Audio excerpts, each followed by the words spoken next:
జగిత్యాల జిల్లా పెగడపల్లి మండలం నంది చౌరస్తాలో గంజాయి రవాణా చేస్తున్న నగునూరి వంశీతో పాటు మరో మైనర్ బాలుడిని అరెస్ట్ చేసినట్లు డీఎస్పీ రఘుచందర్ తెలిపారు. పెగడపల్లి పోలీస్ స్టేషన్లో ఏర్పాటు చేసిన మీడియా సమావేశంలో డీఎస్పీ మాట్లాడుతూ గంగాధర మండలానికి చెందిన నగునూరి వంశీ మరో మైనర్ బాలుడు బైక్పై బ్యాగ్లో గంజాయి తీసుకెళ్తుండగా స్థానిక నంది చౌరస్తా వద్ద వాహనాల తనిఖీ చేస్తుండగా పట్టుబడినట్లు తెలిపారు. వారి వద్ద నుండి సుమారు 22,000 విలువ చేసే 900 గ్రాముల గంజాయి స్వాధీనం చేసుకున్నట్లు డీఎస్పీ తెలిపారు. గంజాయి కేసులో ఎవరు పట్టుబడినా కఠిన చర్యలు ఉంటాయని డీఎస్పీ పేర్కొన్నారు.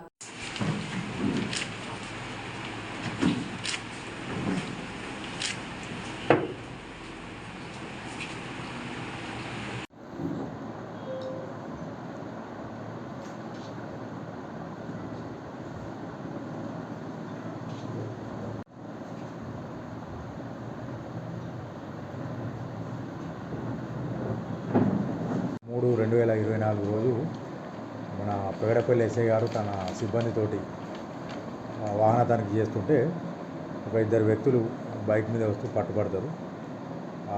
వాళ్ళను అనుమానాస్పదంగా ఉంటే వాళ్ళను తనిఖీ చేస్తుందంటే వాళ్ళ దగ్గర ఒక బ్యాగ్ ఉంటుంది. ఆ బ్యాగ్లా చూస్తుందంటే దాంట్లో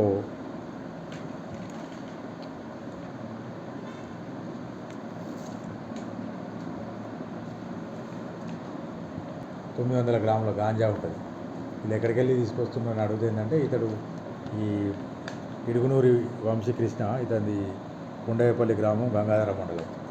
ఇతడు ఏంటంటే ఆదిలాబాద్ ప్రాంతంలోకి వెళ్ళి అక్కడ మారుమూల ప్రాంతాలకు వెళ్ళి అక్కడ కొంతమంది వ్యక్తుల దగ్గరికి వెళ్ళి తీసుకొచ్చేసి ఇక్కడ ఎక్కువ రేటుకు ఎవరైతే గాంజాను స్మోక్ చేస్తారో వాళ్ళను అది చేసి ఎక్కువ లాభానికి అమ్మడానికి తీసుకొస్తూ ఉంటారు. గతంలో కూడా ఇతడు 2-3 సార్లు అక్కడ పోయొచ్చును. దాని మీద ఫర్దర్ దర్యాప్తు కొనసాగుతుంది. ఇంకా ఇతని ద్వారా ఎవరైతే ఉన్నారో ఇట్లాంటి చర్యలకు, ఇట్లాంటి గాంజా వ్యాపారం చేసేవాళ్ళు, పెడ్లర్స్, వీళ్ళందరి మీద మేము నిఘా ఉంటుంది. తర్వాత ఈ స్మోకర్స్ కూడా మేము గుర్తించి వాళ్ళ కౌన్సిలింగ్ చేయడం జరుగుతుంది. ఇంకోటి ఏంటంటే మీ ద్వారా యువకులకు కావచ్చు, తర్వాత గ్రామాల పనిచేసే యువతకు కావచ్చు, తల్లిదండ్రులకు కావచ్చు విజ్ఞప్తి చేసేది ఏంటంటే గాంజా సేవించడం, తర్వాత గాంజాను రవాణా చేయడం, గాంజాను సరఫరా చేయడం అనేది చట్టరీత్యా చాలా తీవ్ర నేరం.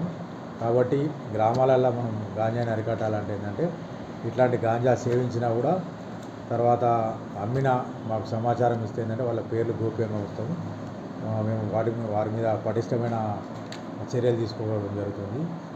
ముఖ్యంగా గ్రామాల యువతకు విజ్ఞప్తి ఏంటంటే మీరు తాత్కాలిక మోజులో పడి ఏంటంటే ఈ గాంజా వ్యసనానికి అలవాటు పడవు, లేకపోతే ఇప్పుడు రవాణా చేయడానికి అలవాటు పడవు. మీరు చేస్తే ఏంటంటే మీ భవిష్యత్తు అనేది ఖరాబ్ అవుతుంది. తర్వాత మీ మీద షీట్లు ఓపెన్ చేయడం జరుగుతుంది, కేసులు పెట్టడం జరుగుతుంది, నాన్ బెయిలబుల్ కేసులు. తద్వారా వాళ్ళు రేపు విదేశాలకు వెళ్ళడం కానీ, గవర్నమెంట్ ఉద్యోగాలకు కానీ అనర్హులు అవుతారు. కాబట్టి అందరికీ, మండల ప్రజలందరికీ కూడా ఏంటంటే ఈ గాంజా పట్ల అప్రమత్తంగా ఉండాలి. మన గ్రామాలలో ఎలాంటి సమాచారం ఉన్నా మాకు సమాచారం అందిస్తే మేము వెంటనే తక్షణం స్పందించి వారి మీద తగు చర్యలు చేపడతాము.